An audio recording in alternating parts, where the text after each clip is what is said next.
Как раз рука устала, вот и так тоже дурачить себе.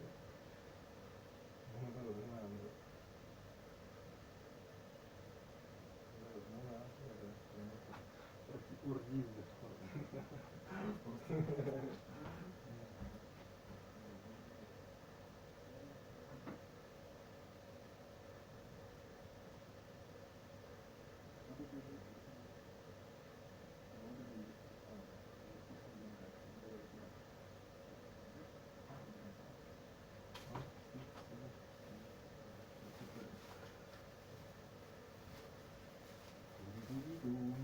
О, вот да, сделал.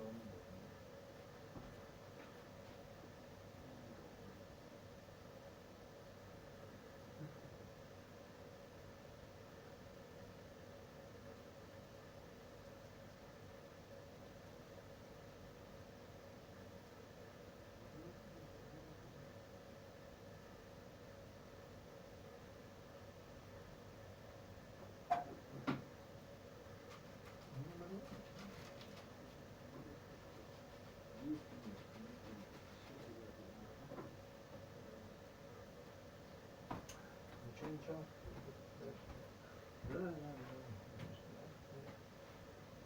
Наверное, нет, просто да. Да. Наверное, жесткость не надо, жестокость наоборот. А, подожди, дело у нас.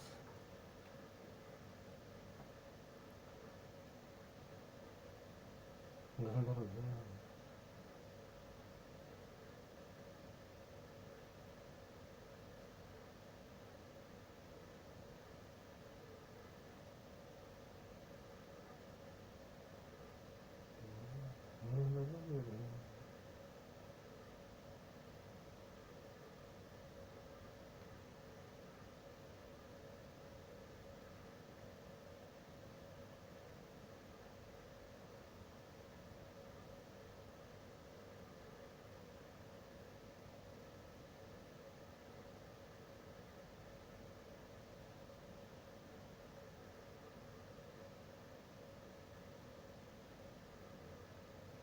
Не надо так писать.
Да.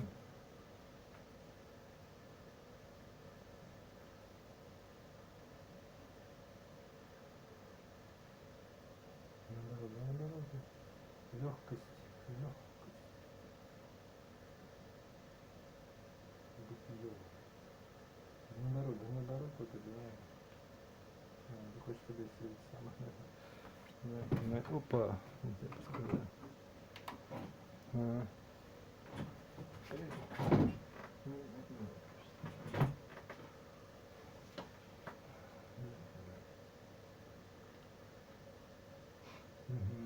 Так. Что же, как же. Мы, кстати, да. Да. Вот что, да. Я не знаю сейчас, как это будет выглядеть.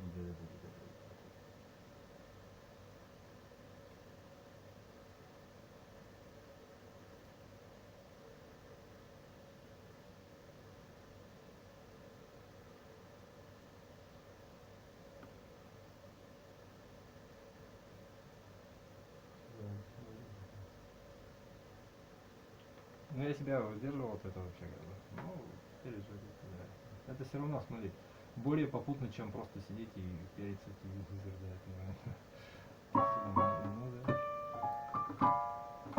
Ну да, да. Ну, у меня все равно это не то, что в планах было, ну да.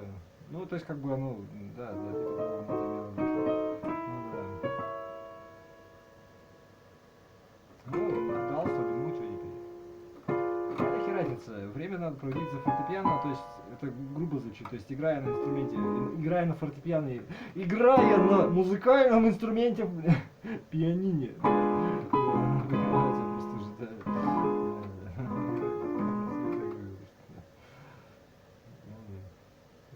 Ну вот, тебе и говорите так, что я-то здесь при чем?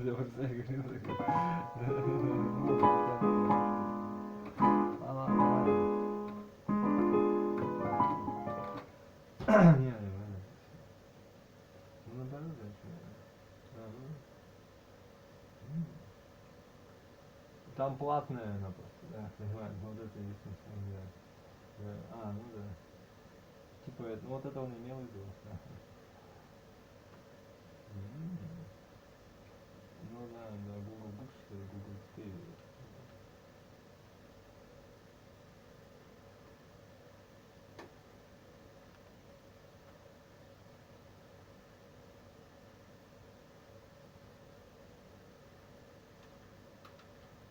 Наоборот, надо, зачем он это имел в виду.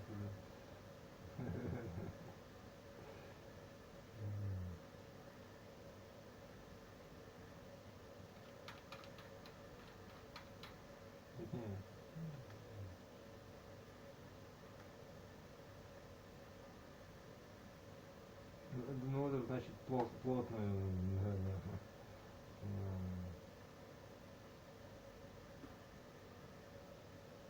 Нормально.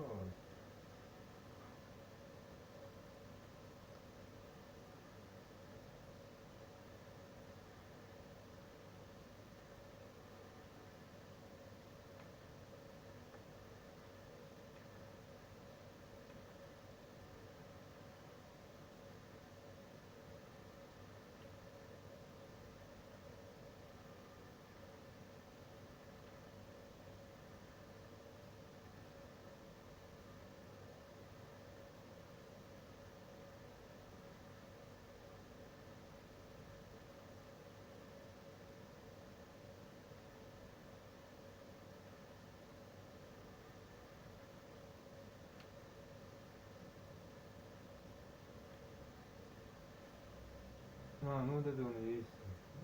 Peugeot Traveler. Универсальный микроавтобус, максимально адаптированный для России. Soap is used to wash many things, like dishes or clothing, and in every case, it's acting the same way. It works as something called the surfactant, which emulsifies oils and allows them to be carried by water. Historically, soap was made by using a combination of rainwater, animal fats or vegetable oils, and ashes. Over thousands of years, the process was slowly refined, and it was eventually discovered that the major ingredient in the ashes was base. For a very long time, all soap was solid soap, and it wasn't until 1865 when a man named William Shepherd patented a liquid version. From then on, more and more liquid-type soaps were developed, and now we have a huge variety of different options. The invention of a proper liquid form of soap was actually a pretty big deal because it made it a lot easier to clean things like floors and clothing. Soap is derived from triglycerides, which are the fat storage molecules used by almost all plants and animals. Animal fats and vegetable oils are almost just pure triglycerides. There are two major parts of the triglyceride molecule, the glycerol backbone and the fatty acid tails. An ester bond connects the tails to the backbone, and it's a relatively sensitive bond. When triglycerides are treated with a strong base like sodium hydroxide, they undergo a saponification reaction. This leads to the breaking of the ester bond and the formation of glycerol and fatty acid salts. These salted fatty acids are pretty much what soap is. One end has a strong charge separation which makes it polar, while the long carbon chain tail is nonpolar. The polar end is hydrophilic, literally meaning water-loving, and the chain is lipophilic, meaning fat-loving. In general, nonpolar molecules dissolve in nonpolar liquids like oils, and polar molecules dissolve in polar liquids like water. Because this molecule has both of these properties, it acts as a sort of bridge between the oil and the water. When soap is shaken with water, the molecules arrange themselves into spherical structures called micelles. The hydrophilic and polar heads are on the outside in contact with the water, and the nonpolar tails are shielded on the inside. The micelles are not technically dissolved in the water, and they exist as a colloid, which is a very finely dispersed suspension. If oil is present, micelles can pick up and hold a small droplet in their nonpolar interior. The tails on the inside dissolve into the oil, and the entire droplet is protected from water. The polar heads give the surface a negative charge, which helps repel other micelles. This prevents the oil from coalescing, and it keeps it separated as very small, stabilized droplets. When it comes to making soap, it can be surprisingly complicated. It always involves the base hydrolysis of triglycerides, but the ingredients and the process differs quite a bit. Depending on the base that is used and the source of the triglycerides, the final soap can have very different properties. With the fatty acids, the most important characteristic is the chain length. As chain length increases, it becomes less polar and therefore less soluble in water. Soaps from long-chained fatty acids also tend to be harder, and they don't lather as easily. The base that is used will influence the fatty acid salt that is made in the end. For example, with sodium hydroxide, we get sodium salt fatty acids, which tend to be harder and less soluble. Potassium hydroxide forms much softer and more water-soluble salts, so it's the base that's used to make liquid soaps. It's not as common, but lithium hydroxide can also be used to make lithium soap. However, this soap isn't meant to clean things. It's usually dispersed in an oil to form a thick lubricating grease. It's non-corrosive, sticks well to metal, and it's used to lubricate a lot of household products. Soap can be made by two main processes, a cold one and a hot one. The hot one is carried out at around 90 C, and the cold one is close to room temperature. The major benefits of the cold process is that it's easily molded to many different shapes, and it's compatible with a wide array of additives. The major downside is that it usually takes 4 to 6 weeks to cure before it can be used. The benefit of the hot process is that it's fast and it only takes about a day to cure.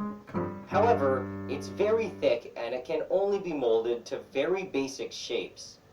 Also, because it needs to be heated, a lot of additives aren't compatible. For this video, I've decided to cover both processes, and I'll be making both solid and liquid soap. It's a lot to cover though, so I've split it into two videos. For this one, I'll be making solid soap by the cold process, and in part 2, I'll make liquid soap by the hot process. Okay, so to make the solid soap, I'm going to need 3 major things: olive oil, coconut oil, and sodium hydroxide. It's also possible to use other oils like sunflower oil or almond oil, and the properties of whatever oil you choose to use will change the characteristics of the final soap. At the store, there are a few types of olive oils that you can buy, but when it comes to making soap, it really doesn't matter too much. On the right, I have all of the additives that I plan to put into the soap. With the cold process, we can use a lot of different additives, and I'm going to be putting in things like lavender, cinnamon oil, and maple coffee. One thing I want you guys to remember is that making soap is kind of like cooking, and there's a lot of different things you can do. The recipe that I'm following is just one of thousands, and if you decide to try it yourself, don't feel like you need to do exactly what I do. I strongly urge you to do a little bit of searching online and find the recipe that suits you the best. To start things off, I need to make a sodium hydroxide solution, so I measure out 200 milliliters of distilled water. I then weighed out about 80 grams of sodium hydroxide. Sodium hydroxide is a strong base, so you should be careful when working with it.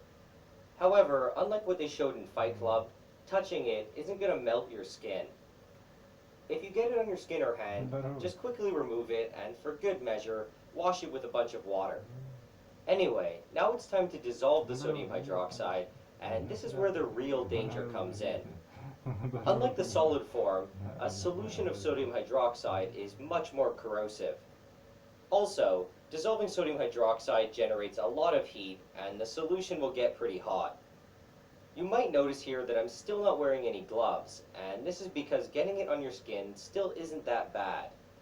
However, if you were to accidentally splash some into your eyes, it could quickly cause major damage and potentially blind you. So for this step, some form of eye protection like goggles is absolutely mandatory.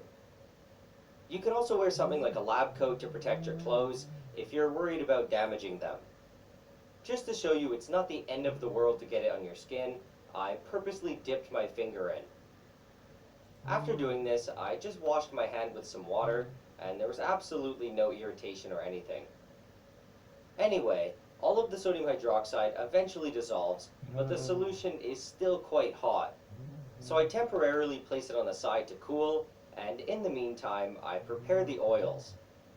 So for the olive oil, I need 500 grams, and I weigh it out just using a kitchen scale.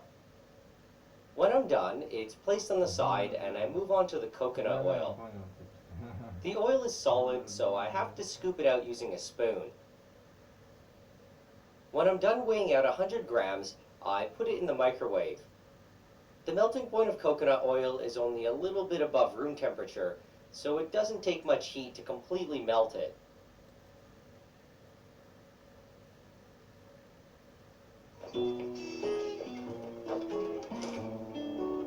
Fascinating. Exciting. Amazing. Everyone wants to see these scenes bigger.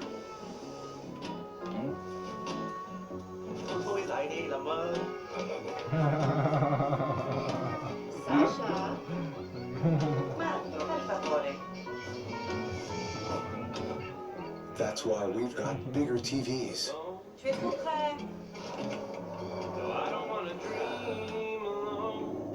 For everyone to enjoy them bigger.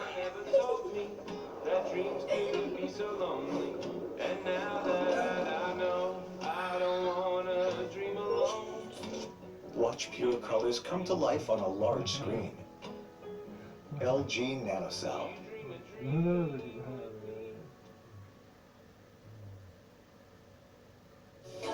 Мейкер новой студии маникюра GUBAEV. Нанеси лак, просуши, добавь штампик. The now liquid coconut oil is then mixed with the olive oil and stirred thoroughly. To the mixture of oils, I add the sodium hydroxide.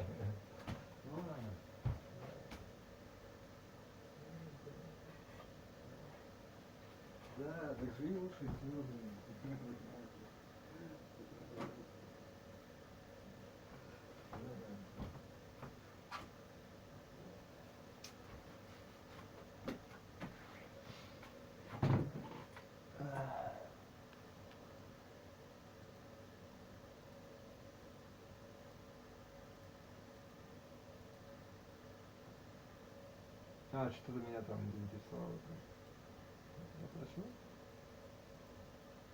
Solution from before. The moment it's added, we can already see some cloudiness, which is the beginning of the reaction. Using a spoon, I give it a quick mix, and then I continue things with a hand blender. Before starting things, I cover the top with a little bit of plastic wrap, just to try to prevent some splashing.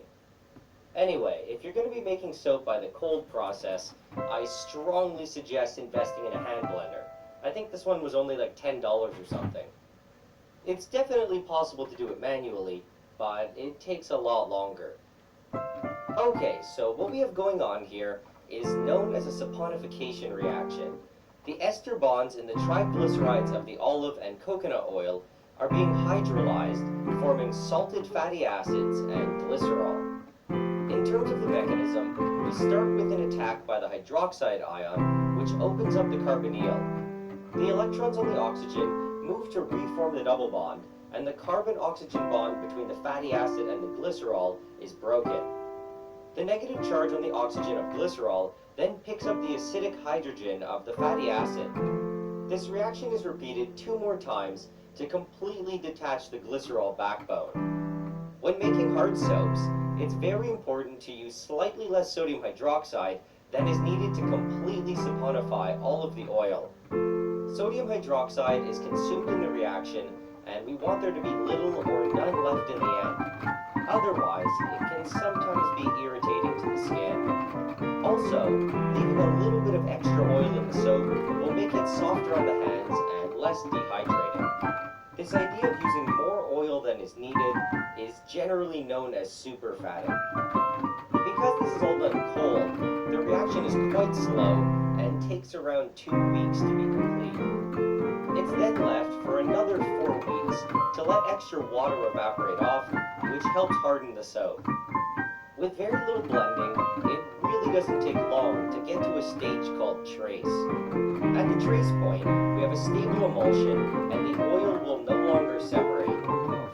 However, the soap might still be quite watery at this point, and if we continue to mix things around, it's going to thicken up. There's no real perfect thickness to go to, and it's really just up to the person making the soap. There are some people who like to stop when it's very thin and watery, and others who like to keep going until it's quite thick. Based on what I read, the point at which you stop doesn't really affect cure time or anything like that, and it mostly just affects design possibilities. Light trace is very liquidy, and it seems to be the best for making swirled designs. It's also an ideal point to put in liquid additives because they're going to mix in really easily. Medium trace is good to add in solid things like poppy seeds or coffee grounds because it's still easy to mix, but they're going to stay suspended in it. Thick trace is quite viscous and it holds its shape when it's manipulated, so it's really good for making textured designs. It's also good if you want to make soap with multiple layers. Anyway, I'm not doing anything fancy, and I just kept going until about a medium-ish trace. I chose to go to this point because I need to mix in both liquid and solid additives, and I can do it all in one batch. I wanted to make 7 different types of soap, so I transferred almost all of it to separate beakers. I tried to put an equal amount in each one, but I clearly kind of failed. To the first beaker, I added essential cinnamon oil, which is pretty much just pure cinnamaldehyde. Then using my stir rod, I mixed it up as best as I could. One thing to point out is that I'm not an expert at all with this, and in each case, I think I added way too much stuff. When I was done, I quickly marked the beaker CIN for cinnamaldehyde, and then moved on to the next one. For this one, I added essential bitter almond oil, which is more or less just benzaldehyde. Benzaldehyde has a really nice almond odor, which smells like cherry candies. A major reason why additives are put in after we reach trace is because at this point, most of the sodium hydroxide has been consumed. Certain things, especially cinnamaldehyde and benzaldehyde, are quite sensitive to strong base. If they were added immediately at the beginning, a lot of it would have reacted with the sodium hydroxide and been destroyed. In the third one, I added freshly ground lavender. For the fourth one, I used a bunch of dark cocoa, and the final result looked like chocolate pudding. In the next one, I decided to make an exfoliator, so I poured in some poppy seeds. I felt that poppy seeds alone might have been a little bit too simple, so I put in some drops of food coloring. I purposely didn't mix it in completely, so I could get a little bit of a swirly color effect. For the sixth, I melted a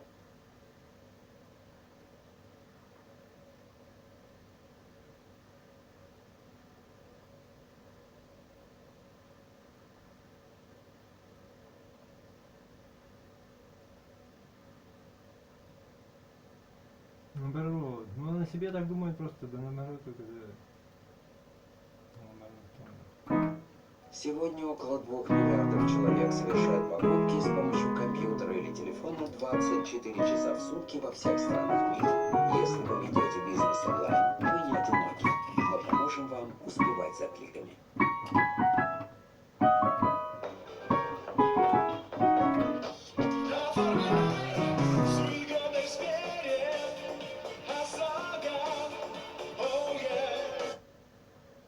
About a year ago, I came across this video, and it was one of the weirdest reactions that I'd ever seen. It's called the Belousov-Zhabotinsky reaction, and it's one of the very few good examples that exist of an oscillating chemical reaction. The moment I saw it, I knew I had to repeat it myself, and with a bit of searching, I managed to find a decent recipe. The main ingredients that it called for were sulfuric acid, sodium bromate, malonic acid, and sodium bromide. Most of these are pretty easy to find online at places like eBay, but the malonic acid tends to be a bit more elusive, and if you do find it, it's often pretty expensive. I just managed to get really lucky, and one day when I looked it up on eBay, somebody was selling a whole bunch of it for really cheap. In any case, there was still one final ingredient called phenanthrylene ferrous sulfate, or ferroin for short, and this was only available from chemical companies. However, I found that I was able to make it myself with just a couple things from eBay. The first ingredient was ferrous sulfate heptahydrate, which is often used to adjust soil pH and to increase plant iron levels. I actually didn't need that much of it, but for some reason I still ended up ordering a 5-pound bag. The other ingredient was 110 phenanthrylene monohydrate, and I managed to get 10 grams of it for about $40. So with that being said, the basic goal for this video was to first make the ferroin, and then to do the Belousov-Zhabotinsky. The ferrous sulfate was dirty garden store quality, and before using it, I needed to clean it up. So into a beaker, I added 160 ml of water, turned on the stirring, and carefully poured in 8 ml of concentrated sulfuric acid. I then dumped in 120 grams of the ferrous sulfate and turned on the heating. I probably could have just added it